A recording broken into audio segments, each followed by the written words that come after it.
Hello, Happy New Year. I've not come on to do a video in some time. I thought I would because we've got a pretty big transit happening in the next few days that I think is worthy of talking about. It's been talked about by many astrologers probably for the last many years, but in particular in the last months and weeks. And it's related to Pluto changing signs. Um, when we talk about Pluto, Pluto is the planet of death, rebirth, transformation, healing, obsession. It's a planet that, it goes below the surface. It finds out what's rotten and brings it up to the surface to dispose of it. When we think of Pluto, you can think of the word like plutonium. It's very powerful. It's got a powerful effect. So it's the furthest out there planet. It's not near us. So it's also got a lot of mystery associated with it as well. It's, literally like the last frontier as far as our solar system is concerned. It's all the way out. And I think as a result of that, it can bring up fear in a lot of us because of that. So I personally I'm a fan of Pluto because I like truth. I'm a truth teller.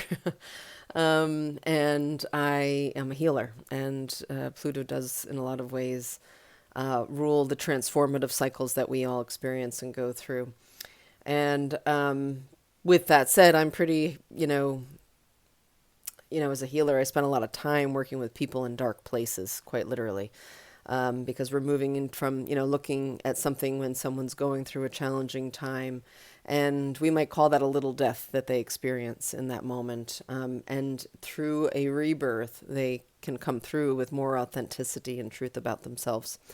When it comes to birth, I always joke that I've never seen it be calm and, relaxed and not bloody. It's a bit of a rough time when it comes to birth because essentially when we think of a baby being born, it is dying from the world it was just in. It was just in this beautifully comfortable womb that was safe and protected and quiet and had very little, outside interaction coming at it.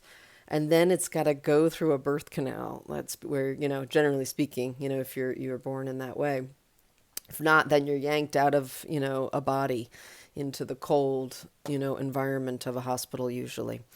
So, my point being, when we are in a death and rebirth cycle, it's not all that pleasant, at least not initially.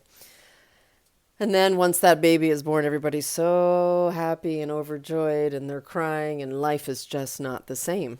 So we are dealing with a transit with Pluto. Pluto, it can take anywhere in the it's been in Capricorn basically since 2008. So you can imagine it's been about 15, 16 years, 15-ish years that it's been in the Capricorn sign. And now it's going into Aquarius. So those are very different energies, although they are both ruled by Saturn. And Saturn is the planet of limitations and restrictions. It's the planet that sort of is in charge of chronological time in a lot of ways. It is like I said, it's the planet that's going to teach us our lessons. So I do believe while Pluto has been going through Capricorn and now through Aquarius, we will be learning a lot of lessons for ourselves, particularly as a society. When I think of Capricorn, I tend to think of hierarchical structures, corporations, someone's at the top. I have power over you kind of structures, hierarchical in nature. They can be, or you can look at it from a governmental perspective, like like a monarchy of some form, or patriarchy. These are why we've referenced these types of ways of governing as it relates to this period of time being under evaluation and what's been rotten behind under the surface. Another way to understand Pluto, at least for those of us that are from the United States, so Pluto takes about 248 years to go all the way around the sun and come back to where it was. So when the United States, came into, in 1776, it was in the very late degrees of Capricorn. And so Pluto, as been in these last degrees of Capricorn, it's basically saying what is not really what's kind of rotten here and not really authentically true. Let's bring the truth up to the surface. Let's eliminate anything that is no longer sustainable and, rebirth ourselves. So, in a lot of ways, the United States is going through a rebirth. It likes to think of itself as the, leader of the free world. The truth is it's like the teenager of the free world. And it's about to learn some teenager lessons that it doesn't have all the power. Actually, there's a lot of shifting of power going on right now from a global political perspective, geographically. With Capricorn, it's an earth sign. When we think of Capricorn, the symbol of Capricorn is the mountain goat. The mountain goat will scale mountains, the sides of mountains, and keep going and going to the top. It actually looks impossible. When we know people with strong Capricornian placements, they tend to be very responsible, very driven. They will work. They're kind of known as like the workaholics. They will just keep going and going and going until they reach the top. And they do like that hierarchical structure, and they like systems. That is one of the aspects of Capricorn too, is that it rules systems. When we go into Aquarius, we are kind of moving from what I like to call, as Jimi Hendrix would say, the love of power, Capricorn, to the power of love, Aquarius. We're moving into the we, the people chapter, in a lot of ways. Ironically, the Declaration of Independence begins with we, the people. And that, when that was constructed, that was right as we were moving into an Aquarian time frame. The last time that Pluto was in Aquarius was 1778 through 1798, so that 20-year cycle. And that was not a very easy time, actually. It was, yes, we had the Constitution and such, but there were major revolutions going on. The American Revolution, the French Revolution were all happening at that time. So I would not expect, especially as Pluto moves into the early degrees of Aquarius, for this to be an easy time, as it's not been an easy time in the last degrees of Capricorn. Essentially, this transit is going to be happening this weekend. We got a little bit of a sense of it. So last year, March 23rd, Pluto moved into Aquarius for just under 3 months until, into June, and then it retrograded back into Capricorn. And again, it's been hovering at these late degrees of Capricorn, and now it's about to move forward. What makes this weekend interesting and special is that the sun is also at the last degrees of Capricorn. So we're about to celebrate our last Capricornian birthdays, for those of you that are Capricorns out there. And so basically the sun and Pluto, it's like a cazimi. It's when two planets come together and the sun illuminates like a sunburst over another planet. I kind of think of it like a cleansing. It just feels like the timing of it to be so interesting that these two are coming together, and then they move into Aquarius essentially within 24 hours of each other. It's pretty remarkable, to be honest. So I expect that we are going to feel that at some level, not so quite literally, but I know for those of us that do have strong Capricorn placements, we are going to feel that. I'm a Capricorn rising. And so essentially what Pluto has been doing has been going through my identity house for the last 15 years. And if you look at what my identity changes quite literally over that time, in 2008, I worked for an online ad network in marketing. I was married at the time. I moved multiple times. I lived in Manhattan, and then I moved to Jersey City.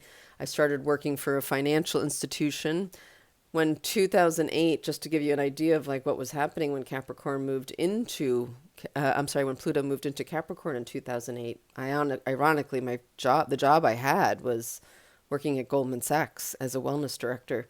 And that week was when Obama was elected, and pretty much, there were all the bank bailouts happening or beginning to happen, and things were just starting to tank our financial systems in that regard. So that was the beginning of 2008. And then since then, while I was at that company, we had the Japan earthquake. We had H1N1, that I had actually worked sort of within a pandemic planning role, ironically, at the time. And then I had gotten divorced. I had a lot of major change in my life. I moved cross country. I started acupuncture school. I was always interested in healing. I just never had the means to do it. And I started acupuncture school in 2011. I went through a great deal of change, learning everything there is to know about Chinese medicine and the East Asian way of understanding medicine and the body, which is very much based on the observation of nature. So it fundamentally changed me. We were warned when we started acupuncture school that there's a very good chance if you're married, by the end you might be divorced, or if you are single, you might be married, or you may have a child. Any way you look at it, though, you are going to be fundamentally different when you go through this education. And that was exactly what happened to me. I felt like it transformed me from the inside out. Then becoming someone who had a patient base, I worked in a community clinic as soon as I came out of school. So I saw thousands of patients in that community clinic. I worked in a multidisciplinary clinic. I worked in private practice. I then had a pretty major health crisis in 2017 that brought me back to the East Coast. Pretty much lost everything that I had. I lost a relationship I was in, the home I was in. I had multiple jobs I had to end. I mean, I literally had 4 or 5 friends that had to fly out and pack up my home because I was that weak. I had, it was just not well. I moved back to the East Coast to a bunch of chaotic living situations that, by the grace of God, I had at least family to support me. And from there, within a year or so, I formed my private practice. In the last year, I've been doing a lot of work, in all of this time, a lot of transformative work. A lot of my private practice has focused on trauma, ancestral trauma, crisis, very Plutonian topics. And most recently, I, relocated myself for about 5 months over the last year to Ireland, where my ancestral roots are, that deal with the fact of my mother's origin, which was unfortunately in Ireland. She was born here in what's known as a Magdalene laundry. These were homes that the Catholic Church ran, and nuns were very, very abusive. There's a lot that is now being discovered about that time, and it went on for about a century. But just the atrocities that were done to women who became pregnant, and not always in good ways, a lot of the times by priests or being raped or through incest. Regardless of a woman getting pregnant, they were tortured for that. That was considered a sin. In my mom's case, she was kept in this home with her birth mother for 3 years. So I came back here to understand more about the others who had gone through that, because it's had a very major influence on the culture of Ireland, the Catholic Church in particular, and this truth, Pluto coming out, bringing this to the surface, is going to have a healing effect on the people who were involved in that. So I felt very called to be here at this time, and I intend to be here quite a bit more. My point in saying this to you is that from 2008 till 2024, where I am now, I have fundamentally gone through a major identity change, like in as many ways as you can think of it. I was working as a marketing person. Now I'm a healer. I was living, in New York City. Then I was in the northwest of the United States, back to the East Coast, and now in Ireland. When you have these types of things that call to you and turn you inside out, it's going to change you, and it has a great deal. It can be very humbling, and there's a real need for surrender when Pluto is involved. So for my fellow, friends who have strong placements in the cardinal signs, like Aries, Cancer, Libra, and Capricorn, we've been feeling it the most directly, because it's either been in conjunction, opposition, or in a square, which has a very tensious sort of energy associated with it. I'm going to be feeling it in a different way because it's going to be squaring Taurus. And, Taurus is where I've got my sun, my moon, and my Chiron, as well as where my ancestral roots are. So my chapter will continue, but my identity has essentially changed. So I'm saying that to you just as an example. I'm giving you that story of what a Pluto, a more personal Pluto transit might look like for someone. And it requires a lot of surrender and a humbling way. But it is for our growth. It is, and I think ultimately for our freedom. And I bring up the word freedom because Aquarius is different, and that it's ruled by two planets. It's ruled by Saturn and the planet of Uranus. Uranus is the rebel. It's the liberator. It's what I would call the lightning, planet that is here to create sudden change, disruption. Um, it wants to do things in its own way, when we have strong Uranian placements. For me, Uranus sits at my midheaven, my career point. It's conjunct. It means I need to do my career. I need to bring my mission out into the public in the way that I need to do it, and likely has not been done by many others before. That can take a lot from, someone to be able to have the courage to do that. But that's when we have a Uranian influence, that's part of its nature. So as we move into Aquarius, we're going to have that Uranian energy with us, sort of to rebel and move forward. And I think really what it's about is us as a people. Aquarius rules society. Rather than hierarchy, you want to think of like a council, a circle of people who are here to make decisions for the majority of people. We are not trying to make decisions in Capricorn for, a system or a corporation and what's best for them. We are here to look at horizontally what is best for the people. So it does mean, people might get very excited by the idea of like we the people and, it's about time. But that means you actually need to stand up for something. You actually need to stand for the majority of humanity. You can't just stand for the things that are just of personal interest to you. When we do that, there's always an imbalance. Aquarius opposes Leo. Leo likes to be the center of the world. So this is an opposition. This is about how do we do justice for the world? How do we bring equality to more people? It's the nonprofits. It's the, again, it's the humanitarian, when we talk about Aquarius. And it's an air sign. So rather than an earth sign where we're looking at quite literal physical structures, it's going to be more about networks. So things like technology, AI, astrology, the sky, astronomy, we'll be learning lots of things. I'm sure, don't be surprised if we hear more about other beings from other planets and potential communication. In a lot of ways, as an air sign, it's a lot about communication.